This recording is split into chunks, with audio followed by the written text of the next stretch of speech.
Ethan Cole had always thought his marijuana was harmless. In his 20s, it helped him socialize. In his 30s, it helped him sleep. But by 41, it became his everything. It all started when he tried a new strain. It was called God's Shadow. He began to hear voices. At first, there were faint murmurs, like static at the edge of a dream. Then the voices had names. Then they had demands. "Light the flame again," one hissed from the corner of his apartment. "We have things to tell you." Ethan thought it was the weed. He tried to quit for a week. The silence only got worse. The demons wouldn't leave.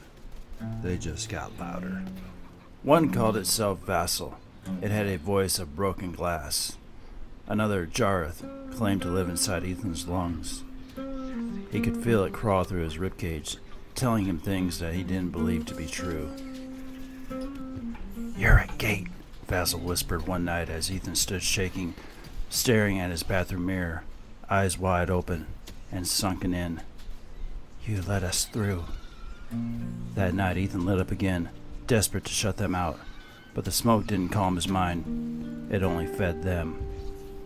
He began to stay awake for days, terrified of sleeping, terrified of what the demons might do to him.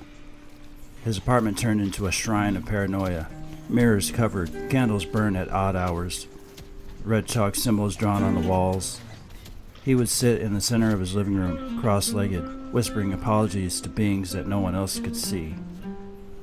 The breaking point came when he showed up at his sister's house, barefoot, shaking, and his clothes were smeared with ash and resin. He grabbed her by the shoulders and said, "They've marked me, Beth. I opened up a gate. I let them in. You have to burn me before midnight." She called 911. The hospital staff tried to ask him questions, but Ethan only stared into the corners of the room, arguing with things that no one else could hear. They restrained him. He laughed and screamed, "Why? Why? Don't do this. Don't tie me down. That's how they enter." Ethan spent 6 weeks in the psychiatric ward. The first 3 were filled with screaming and pacing. He said he had to keep the gate sealed. Eventually, with therapy and antipsychotics, the voices quieted. The demons became memories of a fragmented mind lost in fog. But sometimes late at night, in the hospital bed, Ethan would stare at the wall and whisper, "Vassal's still in the walls. Jareth is waiting. I smoked them into me, and now I can't cough them out." No one knew if it was just residue from the psychosis or something had come through. They just upped the dosage and dimmed the lights. The end.